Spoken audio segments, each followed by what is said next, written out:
Hello everyone, welcome to Technical Teaching and Training Academy YouTube channel. In this video, we are going to discuss about what are the different documents required for Diploma CET. So diploma C E ಟಿಗೆ ಯಾವುದೆಲ್ಲ documents required ಆಗುತ್ತೆ ಅದ್ರ ಬಗ್ಗೆ ಈ ಒಂದು video ಮುಖಾಂತರ ನಾನು ಮತ್ತು ನನ್ನ ಫ್ರೆಂಡ್ ದೇವರಾಜ್ ಅವರು ಎಕ್ಸ್ಪ್ಲೇನ್ ಮಾಡ್ತಾ ಇದ್ದೀವಿ. ಸೊ ಈ ವಿಡಿಯೋದಲ್ಲಿ ವೆರಿ ಬೇಸಿಕಲಿ ಮೀನಿಂಗ್ ಅಲ್ಲಿ ನೋಡುತ್ತಾ ಹೋದಾದರೆ ಯಾವುದಾದ್ರು ಡಾಕ್ಯುಮೆಂಟ್ಸ್ ಬೇಕು ಅಂತ ಹೇಳ್ಕೊಂಡ್ಬಿಟ್ಟು with respect that first one ಇಲ್ಲಿ ನಾವು ನೋಡಬೇಕಾಗಿರೋದು ನಿಮಗೆ ಮೇಜರ್ ಆಗಿ 10th marks card, diploma marks card, student study certificate, NCC sports, defence, physically disabled, category certificate, income certificate, Kannada medium certificate and Hyderabad Karnataka certificate. So ಇದು ನಾನು ನಿಮಗೆ ಜಸ್ಟ್ ಯಾವ್ಯಾವೆಲ್ಲ ಸರ್ಟಿಫಿಕೇಟ್ ಬೇಕು ಅನ್ನೋದ್ರ ಬಗ್ಗೆ ನಾನು ಇಲ್ಲಿ ಹೈಲೈಟ್ ಮಾಡಿರೋವಂಥದ್ದು. ಈ ಎಲ್ಲ ಸರ್ಟಿಫಿಕೇಟ್ನ ಹೇಗೆ ತೊಗೊಳ್ಬೇಕು, ವಾಟ್ ಆರ್ ದ ರಿಸರ್ವೇಷನ್, ಎಷ್ಟೆಷ್ಟು ಪರ್ಸೆಂಟೇಜ್ ಆಫ್ ಸೀಟ್ಸ್ ಇರುತ್ತೆ, ಪ್ರತಿಯೊಂದ್ರ ಬಗ್ಗೆನೂ ಕೂಡ ಈ ವಿಡಿಯೋದಲ್ಲಿ ನನ್ನ ಫ್ರೆಂಡ್ ದೇವರಾಜ್ ಅವರು ಕ್ಲಿಯರ್ ಆಗಿ ಎಕ್ಸ್ಪ್ಲೇನ್ ಮಾಡ್ತಾ ಇದ್ದಾರೆ. ಸೊ ಇದಕ್ಕಿಂತ ಮುಂಚೆ ಯಾರೆಲ್ಲ ನಮ್ಮ ಚಾನಲ್ನ ಸಬ್ಸ್ಕ್ರೈಬ್ ಆಗಿಲ್ಲ, please subscribe our channel for the similar videos. ಇನ್ನು ಅಪ್ಕಮಿಂಗ್ ಡೇಸ್ಗಳಲ್ಲಿ ನಿಮಗೆ diploma C E T application ಯಾವ ಥರ ಅಪ್ಲೋಡ್ ಮಾಡಬೇಕು ಆ್ಯಂಡ್ ಹಾಗೆಯೇ ಯಾವ ಥರ ನೀವು ಕೌನ್ಸಿಲಿಂಗ್ನ ಅಟೆಂಡ್ ಮಾಡಬೇಕಾಗತ್ತೆ, ಪ್ರತಿಯೊಂದ್ರ ಮೇಲೂ ಕೂಡ ನಿಮಗೆ ಈ ಥರನ ವಿಡಿಯೋ ಅಪ್ಡೇಟ್ ಸಿಗ್ತಾ ಹೋಗುತ್ತೆ.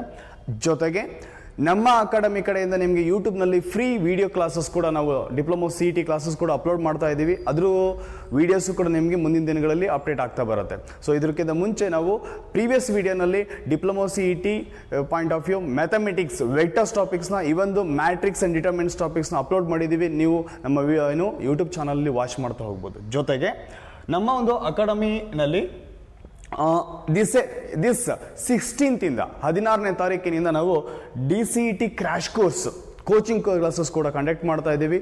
So it's are our top rank holders. ಆ ಟಾಪ್ ರ್ಯಾಂಕ್ ಹೋಲ್ಡರ್ಸ್ ನೀವು ಇಲ್ಲಿ ಅಬ್ಸರ್ವ್ ಮಾಡ್ತಾ ಹೋಗ್ಬೋದು.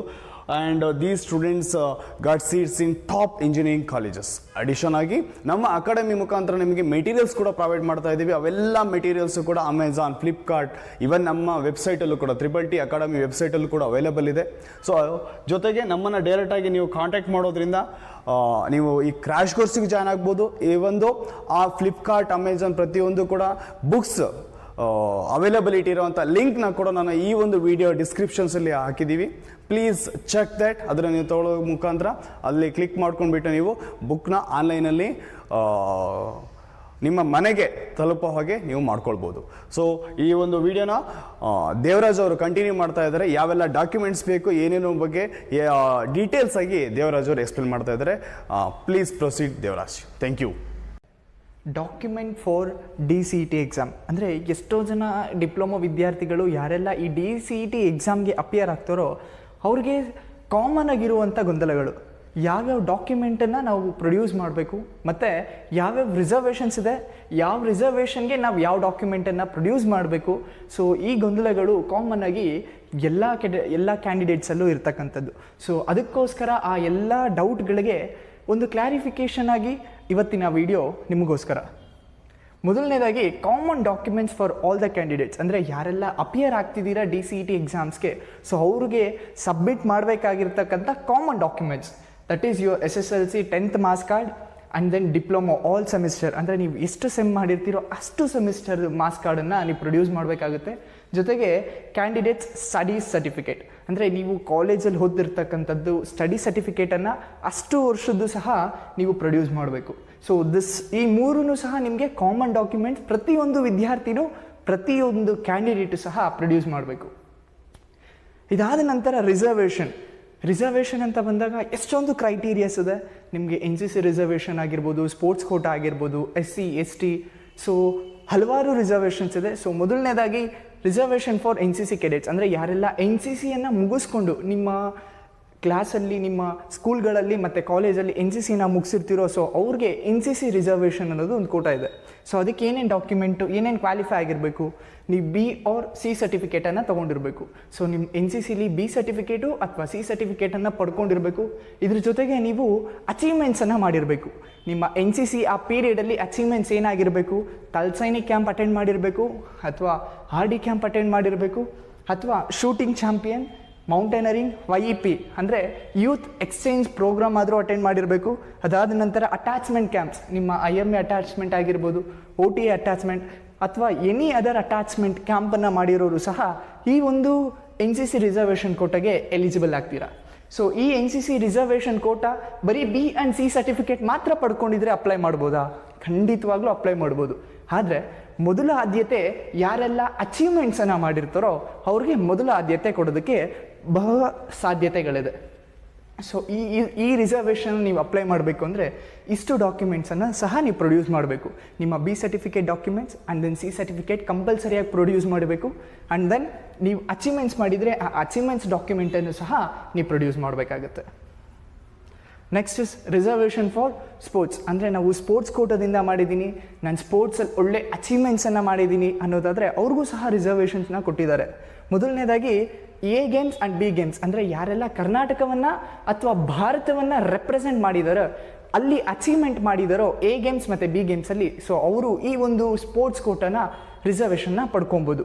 ಇದ್ರ ಜೊತೆಗೆ ನೀವು 5 year period of study in Karnataka, ಅಂದರೆ ಕರ್ನಾಟಕದಲ್ಲೇ ಓದಿರಬೇಕು, ಕರ್ನಾಟಕವನ್ನು ರೆಪ್ರೆಸೆಂಟ್ ಮಾಡಿರಬೇಕು ಅಥವಾ ಭಾರತವನ್ನು ರೆಪ್ರೆಸೆಂಟ್ ಮಾಡಿರೋರು ಸೂಕ್ತವಾದ ಸರ್ಟಿಫಿಕೇಟನ್ನು ಸಬ್ಮಿಟ್ ಮಾಡಬೇಕಾಗತ್ತೆ. ನೀವು ಯಾವುದು ರೆಪ್ರೆಸೆಂಟ್ ಮಾಡಿದ್ವಿ, A games or B games, ಏನು ಅಚೀವ್ಮೆಂಟ್ ಮಾಡಿದ್ರಿ, ಸೊ ಈ ಡಾಕ್ಯುಮೆಂಟ್ಸ್ನ ಪ್ರೊಡ್ಯೂಸ್ ಮಾಡೋದ್ರ ಮೂಲಕ ನೀವೊಂದು ಈ ರಿಸರ್ವೇಷನ್ ಕೋಟಾಗೆ ಅಪ್ಲೈ ಮಾಡ್ಬೋದು. The third one is reservation for defence and ex defence.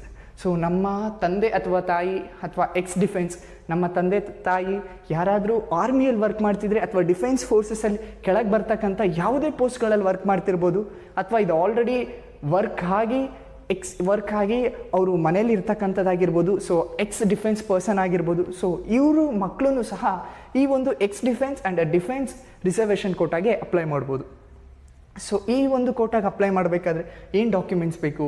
Defence certificate, ಅಂದರೆ ನಿಮ್ಮ ತಂದೆ ಅಥವಾ ತಾಯಿ ಯಾವ ಪರ್ಟಿಕ್ಯುಲರ್ ರೆಜಿಮೆಂಟಲ್ಲಿ ವರ್ಕ್ ಮಾಡಿದ್ರು, ಸೊ ಅದಕ್ಕೆ ರೆಕಾಗ್ನೈಸ್ ಡಿಫೆನ್ಸ್ ಸರ್ಟಿಫಿಕೇಟ್ನ ಕೊಟ್ಟಿರ್ತಾರೆ. ಸೊ ಆ ಒಂದು ಸರ್ಟಿಫಿಕೇಟ್ನ ನೀವು ಪ್ರೊಡ್ಯೂಸ್ ಮಾಡಬೇಕಾಗತ್ತೆ. Where the parent is working, ಅಂದರೆ ಯಾರೆಲ್ಲ ಡಿಫೆನ್ಸ್ ಈಗ ವರ್ಕ್ ಮಾಡ್ತಿದ್ದಾರೆ, ಸೊ ಅವರು ಎಲ್ಲಿ ವರ್ಕ್ ಮಾಡಿದ್ದಾರೆ ಮತ್ತು ಯಾರೆಲ್ಲ ಎಕ್ಸ್ ಸರ್ವಿಸ್ ಎಲ್ಲಿ ವರ್ಕ್ ಮಾಡಿದ್ರು, ಸೊ ಇವೆರಡು ಸರ್ಟಿಫಿಕೇಟನ್ನು ಸಹ ನೀವು ಪ್ರೊಡ್ಯೂಸ್ ಮಾಡಬೇಕಾಗತ್ತೆ. Indicating the period during the, ಅಂದರೆ ನೀವು ಯಾವ ಪೀರಿಯಡಲ್ಲಿ ವರ್ಕ್ ಮಾಡ್ತಿದ್ದೀರಿ, ಅಂದರೆ ನಿಮ್ಮ ತಂದೆ ತಾಯಿ ಯಾವ ಪೀರಿಯಡಲ್ಲಿ ವರ್ಕ್ ಮಾಡಿದರು ಮತ್ತು ಯಾವ ಪೀರಿಯಡಲ್ಲಿ ವರ್ಕ್ ಮಾಡ್ತಿದ್ದಾರೆ ಇವಾಗ ಅನ್ನೋದನ್ನು ಸಹ ಕ್ಲಾರಿಫಿಕೇಷನ್ ಆಗಿ ನೀವು ಈ ಡಾಕ್ಯುಮೆಂಟ್ಸ್ ಅಷ್ಟನ್ನು ಸಹ ಸಬ್ಮಿಟ್ ಮಾಡೋದ್ರ ಮೂಲಕ ಈ ರಿಸರ್ವೇಷನ್ಗೆ ನೀವು ಆಯ್ಕೆ ಆಗ್ಬೋದು. The next one is reservation for physically disabled, ಅಂದರೆ ಕೆಲವ್ರಿಗೆ ಸ್ಪೆಷಲ್ ಚೈಲ್ಡ್ ಅಂತಲೇ ಹೇಳ್ಬೋದು. ಸೊ ಇಂಥವರು ಸಹ, ಅಂದರೆ ಫಿಸಿಕಲಾಗಿ ಏನೇ ಆಗಿದ್ರೂ ಸಹ ಅವರು ಸಹ ಈ ಒಂದು DCT ಎಕ್ಸಾಮ್ಸ್ಗೆ ಅಪಿಯರ್ ಆಗ್ಬೋದು. ಅವ್ರಿಗೂ ಸಹ ಸ್ಪೆಷಲ್ ಕೋಟಾವನ್ನು ಕೊಟ್ಟಿದ್ದಾರೆ. ಸೊ ಇದಕ್ಕೆ ಒಂದು ರಿಕ್ವೈರ್ಡ್ ಡಾಕ್ಯುಮೆಂಟ್ಸನ್ನು ಸಹ ನೀವು ಸಬ್ಮಿಟ್ ಮಾಡಬೇಕಾಗತ್ತೆ. ಮೊದಲನೇದಾಗಿ required to appear for medical examination. So ಯಾರೆಲ್ಲ 40% ಡಿಸೆಬಿಲಿಟೀಸ್ ಇರುತ್ತೋ ಅವರು ಈ ಎಕ್ಸಾಮಿನೇಷನ್ ಅಥಾರಿಟಿ ಅವರು ಮೆಡಿಕಲ್ ಎಕ್ಸಾಮಿನೇಷನ್ಸ್ನ ಕಂಡಕ್ಟ್ ಮಾಡ್ತಾರೆ. ಸೊ ಆ ಮೆಡಿಕಲ್ ಎಕ್ಸಾಮಿನೇಷನ್ಸ್ಗೆ ನೀವು ಅಪಿಯರ್ ಆಗಬೇಕು. ಸೊ ಅದಾದ ನಂತರ ಅವ್ರು ಸರ್ಟಿಫಿಕೇಷನ್ ಕೊಡ್ತಾರೆ. ಅದಾದಮೇಲೆ ನೀವು ಈ ಒಂದು ಪರ್ಟಿಕ್ಯುಲರ್ ಕೋಟಾನ ಅಪ್ಲೈ ಮಾಡ್ಬೋದು. The next is 40% should prove, ಅಂದರೆ ಮೆಡಿಕಲ್ ಸರ್ಟಿಫಿಕೇಟಲ್ಲಿ ಆ ಮೆಡಿಕಲ್ ನಿಮ್ಮ ಏನು ಡಿಸೆಬಿಲಿಟೀಸ್ ಇದೆ ಅನ್ನೋದನ್ನ ಮೆಡಿಕಲ್ ಮುಖಾಂತರ ಗೊತ್ತಾಗುತ್ತಲ್ಲ, ಆ ಮೆಡಿಕಲಲ್ಲಿ ನಿಮಗೆ 40% ಡಿಸೆಬಿಲಿಟೀಸ್ ಇದೆ ಅನ್ನೋದು ದೃಢ ಆದರೆ ಮಾತ್ರ ನೀವು ಈ ಒಂದು ಕ್ಯಾಟಗರಿಗೆ ಅಪ್ಲೈ ಮಾಡೋದಕ್ಕೆ ಸಾಧ್ಯ ಆಗುತ್ತೆ. ಇನ್ನೊಂದು ಮುಖ್ಯವಾದ ವಿಷಯ ಏನಪ್ಪ ಅಂದರೆ, ಯಾರೆಲ್ಲ ಈ 40%ಗಿನ್ನ ಕೆಳಗಡೆ ಡಿಸೆಬಿಲಿಟೀಸ್ ಅಂತ ಗೊತ್ತಾಗುತ್ತೋ ಅವ್ರಿಗೆ ಈ ಒಂದು ಪರ್ಟಿಕ್ಯುಲರ್ ಕೋಟಾನ ಅಲೋವ್ ಮಾಡೋದಿಲ್ಲ. ಅಂದರೆ ಈ ಪರ್ಟಿಕ್ಯುಲರ್ ಕೋಟಾದಲ್ಲಿ ಬರ್ತಕ್ಕಂಥ ಯಾವುದೇ ಥರ ಲಾಭವನ್ನು ನೀವು ಪಡ್ಕೊಳ್ಳೋದಕ್ಕಾಗೋದಿಲ್ಲ. So next is central armed police force and ex central armed police. Central armed police, ex central armed police, defence ಆಗಿರ್ಬೋದು, ಎಕ್ಸ್ ಡಿಫೆನ್ಸ್ ಸರ್ವಿಸ್ ಆಗಿರ್ಬೋದು. ಸೊ ಅವ್ರಿಗೆಲ್ಲ ಬೇಸಿಕ್ ಕಾಮನ್ ಆಗಿ ಎಲ್ಲರಿಗೂ ರಿಸರ್ವೇಷನ್ಸ್ ಇರ್ತಕ್ಕಂಥದ್ದು. ಸೊ ಇವರು ಯಾವ ರೀತಿ ಆದಂಥ ಡಾಕ್ಯುಮೆಂಟ್ಸ್ನ ಪ್ರೊಡ್ಯೂಸ್ ಮಾಡಬೇಕು? Should produce a certificate from the record office of the CAPF. ಅಂದರೆ ಈ ಸೆಂಟ್ರಲ್ ಆರ್ಮಡ್ ಪೊಲೀಸ್ ಫೋರ್ಸ್ಗೆ ಒಂದು ಯೂನಿಟ್ ಇರುತ್ತಲ್ಲ, ಆ ಯೂನಿಟ್ ಕೊಟ್ಟಿರ್ತಕ್ಕಂಥ ಸರ್ಟಿಫಿಕೇಟ್ನ ನೀವು ಪ್ರೊಡ್ಯೂಸ್ ಮಾಡಬೇಕು. ಯಾರೆಲ್ಲ ತಂದೆ ತಾಯಿ ಈ CAPF ಅಲ್ಲಿ ವರ್ಕ್ ಮಾಡ್ತಿದ್ರು, ಸೊ ಅವರು ಈ ಒಂದು ಸ್ಪೆಷಲ್ ಕ್ಯಾಟಗರಿ ರಿಸರ್ವೇಷನ್ನ ಆಯ್ಕೆ ಮಾಡ್ಕೊಬೋದು. Next is reservation for reserved category candidates.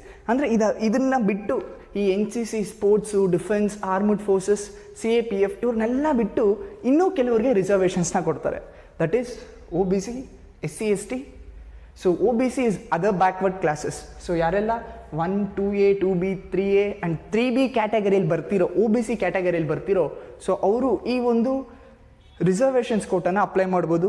SC ST obvious ಆಗಿ ರಿಸರ್ವೇಷನ್ ಕೋಟಾ ಎಲ್ಲದರಲ್ಲೂ ಬಹುಶಃ ಯಾವೆಲ್ಲ ಕಾಂಪಿಟೇಟಿವ್ ಎಕ್ಸಾಮ್ಸ್ ಆಗಿರ್ಬೋದು ಅಥವಾ ಗೌರ್ಮೆಂಟ್ ಜಾಬ್ಸ್ ಆಗಿರ್ಬೋದು, ಈ SC STಗೆ ಬಹಳ ಪ್ರಾಮುಖ್ಯತೆಯನ್ನು ಕೊಡ್ತಾರೆ. ಇವರು ಮೇಯ್ನಾಗಿ ಸಬ್ಮಿಟ್ ಮಾಡಬೇಕಾಗಿರೋದು ಇನ್ಕಮ್ ಸರ್ಟಿಫಿಕೇಟ್ ಮತ್ತು ಕೆಲವೊಂದು ಪರ್ಟಿಕ್ಯುಲರ್, ನೀವು SC STಗೆ ಬಿಲಾಂಗ್ಸಿಂಗ್ ಆದರೆ ಆ ಪರ್ಟಿಕ್ಯುಲರ್ ಡಾಕ್ಯುಮೆಂಟ್ಸನ್ನು ಸಹ ನೀವು ಸಬ್ಮಿಟ್ ಮಾಡಬೇಕಾಗುತ್ತೆ ಡ್ಯೂರಿಂಗ್ ಈ ರಿಸರ್ವೇಷನ್ ಕೋಟನ ನೀವು ಆಯ್ಕೆ ಮಾಡೋಂಗಿದ್ರೆ. Next is reservation for rural and Kannada medium candidates. ಇವ್ರಿಗೆ ಸ್ಪೆಷಲ್ಲಾಗಿ ಯಾರೆಲ್ಲ ಈ ರೂರಲ್ ಕ್ಯಾಂಡಿಡೇಟ್ಸ್ ಇರ್ತಾರೆ, ಈ ವಿಲೇಜಲ್ಲಿ ಹಳ್ಳಿಗಳಲ್ಲಿ ಓದ್ಕೊಂಡಿರ್ತಾರೋ ಅವ್ರಿಗೆ 15% ಸೀಟ್ಸ್ ಅಲಾಟ್ಮೆಂಟ್ ಇರುತ್ತೆ. 15% ಸೀಟ್ಸ್ ಅಲಾಟ್ಮೆಂಟ್ಸ್, ದಟ್ ಈಸ್ ರೂರಲ್. ಅಂದರೆ ನೀವು ಸಣ್ಣ ಪುಟ್ಟ ಅರ್ಬನ್ನಲ್ಲಿ, ಸಣ್ಣ ಪುಟ್ಟ ಸಿಟಿಲಿ ಓದಿದ್ರು ಸಹ ನೀವು ಈ ಒಂದು ಕ್ಯಾಟಗರಿಗೆ ಬಿಲಾಂಗಿಂಗ್ ಆಗಲ್ಲ. ನೆಕ್ಸ್ಟ್ ಕನ್ನಡ ಮೀಡಿಯಮಲ್ಲಿ ಓದಿರೋರು 5%, ಅಂದರೆ ಥ್ರೂಔಟ್ ಕರ್ನಾಟಕ ಯಾರೆಲ್ಲ ಕನ್ನಡ ಮೀಡಿಯಮಲ್ಲಿ ಓದಿದರೆ, ವೆದರ್ ಇಟ್ ಈಸ್ ಅರ್ಬನ್ ಆಗಿರ್ಬೋದು ಅಥವಾ ರೂರಲ್ ಆಗಿರ್ಬೋದು, ಒಟ್ಟಿನಲ್ಲಿ ಕನ್ನಡ ಮೀಡಿಯಮಲ್ಲಿ ಓದಿರೋರಿಗೆ 5%, 5%ನ ಸೀಟ್ನ ರಿಸರ್ವ್ಡ್ ಆಗಿ ಇಟ್ಟಿರ್ತಾರೆ. ಸೊ ಇವರು ಏನೆಲ್ಲ ಕೊಡಬೇಕು?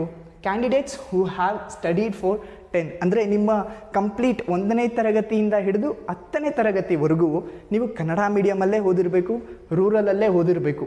ಸೊ ಈ ಒಂದು ಕ್ಯಾಟಗರಿಗೆ ಬರ್ತಕ್ಕಂಥವ್ರು ಈ ಪರ್ಟಿಕ್ಯುಲರ್ ಆಗಿ ಕನ್ನಡ ಮೀಡಿಯಂ ಕ್ಯಾಂಡಿಡೇಟ್ಸ್, ಸೊ ಈ ರಿಸರ್ವೇಷನ್ ಕೋಟಾಗೆ ಅಪ್ಲೈ ಮಾಡ್ಬೋದು. ಯಾರೆಲ್ಲ ಕನ್ನಡ ಮೀಡಿಯಂ ಸ್ಟೂಡೆಂಟ್ಸ್ ಇದ್ದಾರೋ ಅವ್ರಿಗೆ ಬಹಳ ಬೆನಿಫಿಷಿಯಲ್ ಆಗುತ್ತೆ. And urban candidates are not eligible. ಯಾರೆಲ್ಲ ಸಿಟಿಲಿ ಓದಿರ್ತಾರೆ ಅವರು ಈ ಕನ್ನಡ ಮೀಡಿಯಂ ಕ್ಯಾಂಡಿಡೇಟ್ ಅಪ್ಲೈ ಮಾಡ್ಬೋದು. ಸರ್ ನಾನು ಸಿಟಿಲಿ ಓದಿದ್ದೀನಿ, ಆದರೆ ನಾನು ಓದಿರ್ತಕ್ಕಂಥದ್ದು Kannada medium, so you can apply for Kannada medium reservation quota. ನಾನು ಹಳ್ಳಿಲಿ ಓದಿದ್ದೀನಿ, ನಾನು ಓದಿರ್ತಕ್ಕಂಥದ್ದು ಕನ್ನಡ ಮೀಡಿಯಮಲ್ಲೇ, you can apply for rural reservation quota. So ಇವೆರಡು ಬಹಳ ಮುಖ್ಯ. Next is reservation for Hyderabad Karnataka. So ಈ ಹೈದ್ರಾಬಾದ್ ಕರ್ನಾಟಕಗೆ ಯಾರೆಲ್ಲ ಅಪ್ಲೈ ಮಾಡ್ಬೋದು? ಯಾವ ಅಭ್ಯರ್ಥಿ ಬೀದರ್, ಗುಲ್ಬರ್ಗ, ಯಾದಗಿರಿ, ರಾಯಚೂರು, ಕೊಪ್ಪಳ, ಬಳ್ಳಾರಿ, ಸೊ ಈ ಒಂದು ಜಿಲ್ಲೆಗಳಿಂದ ಬಂದಿರ್ತಾರೋ ಇವರೆಲ್ಲ ಈ ಹೈದ್ರಾಬಾದ್ ಕರ್ನಾಟಕ ರಿಸರ್ವೇಷನ್ ಕೋಟಾಗೆ ಅಪ್ಲೈ ಮಾಡ್ಬೋದು. ಸೊ ಹೈದ್ರಾಬಾದ್ ಕರ್ನಾಟಕ ಯಾರೆಲ್ಲ ಈ ಒಂದು ಬೀದರ್, ಗುಲ್ಬರ್ಗ, ಯಾದಗಿರಿ, ರಾಯಚೂರು, ಕೊಪ್ಪಳ ಇಂದ ಬಂದಿರ್ತಾರೋ ಅವ್ರಿಗೆ 70% ಆಫ್ ಸೀಟ್ ಅಲೋಕೇಶನ್ಸ್ ಇರುತ್ತಂತೆ. ಅಂದರೆ ಈ ಒಂದು ಪರ್ಟಿಕ್ಯುಲರ್ ಜಾಗದಲ್ಲಿ ಮಾತ್ರ, ಈ ಜಿಲ್ಲೆಗಳಲ್ಲಿ ಮಾತ್ರ 70% ಸೀಟನ್ನು ನಿಮಗೋಸ್ಕರ ರಿಸರ್ವ್ಡ್ ಮಾಡಿಟ್ಟಿರ್ತಾರೆ. ಹಾಗಾದರೆ ಆಲ್ ಓವರ್ ಕರ್ನಾಟಕ ಹೋಗಬೇಕು ಅಂದರೆ ಎಷ್ಟು ಸೀಟ್ ರಿಸರ್ವ್ಡ್ ಆಗಿರುತ್ತೆ?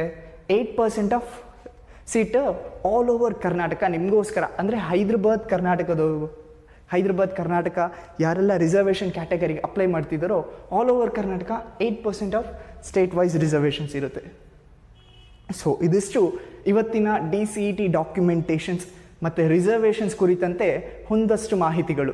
ಸೊ ಇನ್ನೂ ಹಲವಾರು ಮಾಹಿತಿಗೋಸ್ಕರ ಅಥವಾ ಇನ್ನೂ ಹಲವಾರು ಯಾವುದೇ ಥರದ ಡೌಟ್ಗೋಸ್ಕರ ನಮ್ಮ TTT ಅಕಾಡೆಮಿ ಸದಾ ನಿಮ್ಮ ಜೊತೆಗೆ. Thank you. Have a nice